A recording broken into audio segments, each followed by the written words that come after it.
A gente ia ter comentado em off, né? Sobre o suicídio. Ah, Eu queria perfeito. falar sobre isso porque existe assim, algo para ser desmistificado, né? Sim, porque as outras crenças, né, até dizem assim, que aquele que se suicidou não reza nem missa, não tem já está com um local eterno de sofrimento, de Isso. dor, e o espiritismo já vem nos esclarecer que Não é bem não é dessa assim, não é forma, bem né? assim. Porque assim, do mesmo jeito que aquele que se suicidou, seja qual for o motivo, vem um resgate, não vem um resgate aqui na matéria? O cara não pergunta assim, como é que foi o acidente? Ah, o cara suicidou, então deixa ele aí que eu não vou buscar. Eles fazem isso? Não faz. O resgate vem, não é nem nem é o rabecão que a gente fala, é o Uhum. resgate. O resgate vem, pega e leva ele, né? Assim que funciona. Na espiritualidade é a mesma coisa, gente.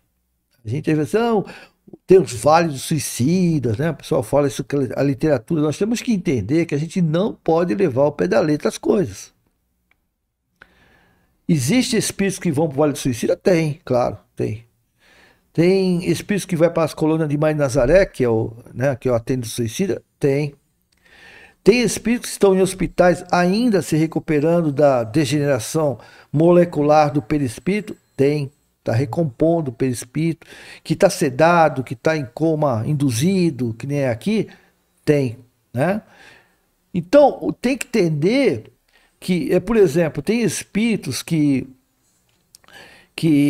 vão ter sequelas, vai ter sequela. Mas cada caso é um caso. Por exemplo, o próprio Divaldo Franco ele fala que ele foi suicídio de uma encarnação, veio com uma sequela orgânica lá, que ele falou, né?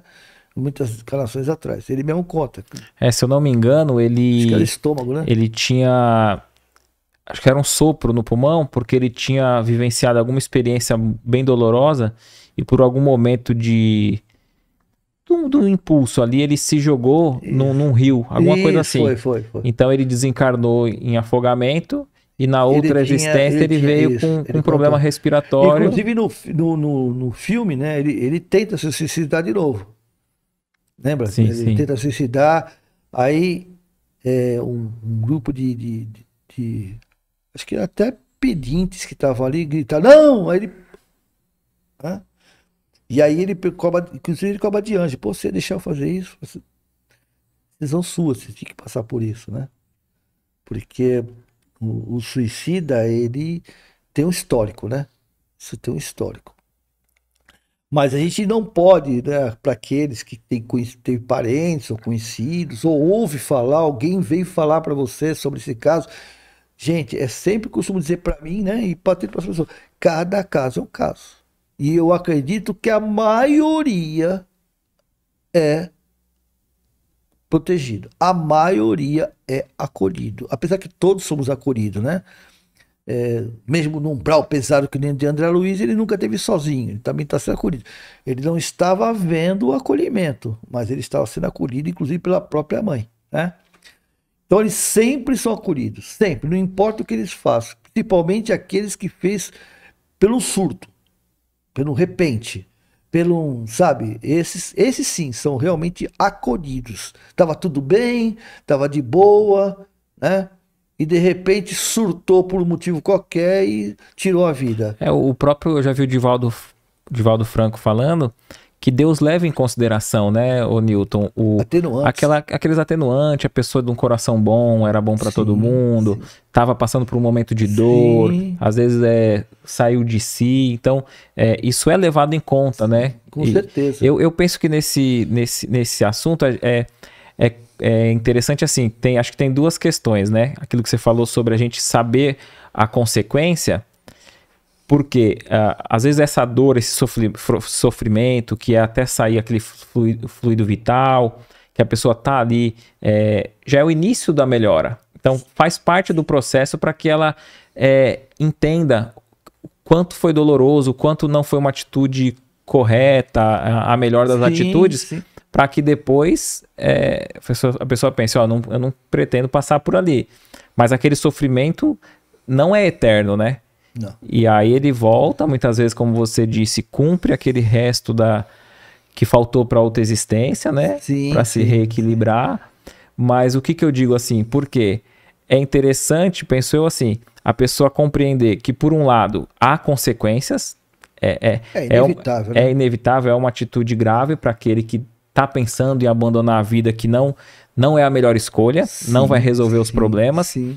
Mas, por outro, para aquele que teve um familiar, um ente querido, a dor não é eterna. Ele não está desamparado, né? Eu acho que é esses dois aspectos, a né? ideia é essa. Eu acho assim, você colocou muito bem, perfeito. Para aquele que está pensando em fazer, ele tem que entender que ele não está se livrando da dor. Ele só está ampliando, somatizando, né? A dor que ele levou para o mundo espiritual, mais a que ele vai ter no mundo espiritual. Isso é para quem está pensando em sair da vida. Sim. Né? Que a vida não termina, então o que acontece? Ele vai pegar essa dor que ele não, teoricamente para ele, né, não está suportando, mas a partir do momento em que ele tenta se livrar tenta matar a dor através de sair da vida, porque o suicida, ele não quer sair da vida, ele quer matar a dor. Só que ao fazer isso, ele tem que entender que ele vai somatizar essa dor. E vai colher aquilo, vai ter as consequências. É assim, não vai ser punido. A punição pela lei universal não é punição, mas é ressignificação. Vai ter que ressignificar esse processo. Ou seja, é a ampliação do sofrimento, porque ele vai perceber que cometeu o erro e vai ter que ressignificar de uma forma através de outros sofrimentos, que é uma nova vida cheia com sequelas. Né? Então, isso ele tem que entender. E para quem fica aqui, os familiares, entender que não tem esse abandono e que eles não vão ficar, tipo assim, num vale suicida, sofrendo.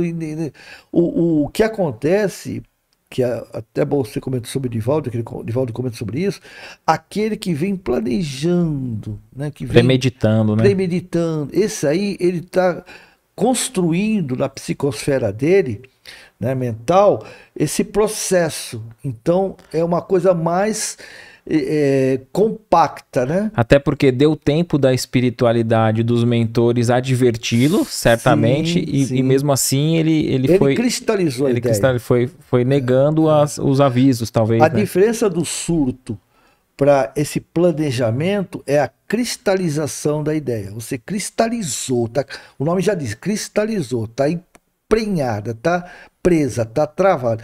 Então quando você desencarna, fica mais difícil de fazer a lapidação, né? Como uma pedra que você tem que lapidar. Então, existe uma encrostação, está encrostado, então fica mais difícil de lapidar.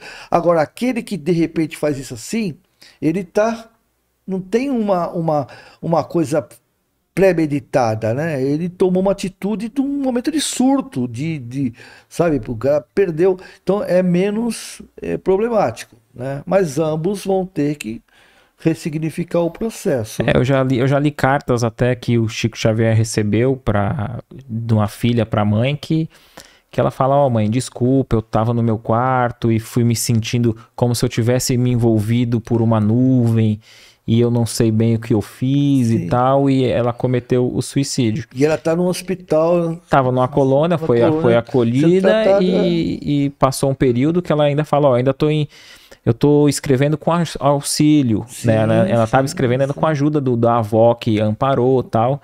Então acho que é importante esse consolo que você disse, né? Então mesmo através dessa situação é levado em conta todo atenuante e não deixa de ser amparado. O motivo pela qual aconteceu isso, acho que isso é uma coisa muito importante. O que você achou desse corte? Coloca aqui nos comentários a sua opinião sobre esse tema. Para ver o episódio completo, é só pesquisar Recomeçar Podcast Espírita. E caso tenha ficado alguma dúvida sobre a doutrina espírita, é perfeitamente normal. Procure ler as obras de Allan Kardec.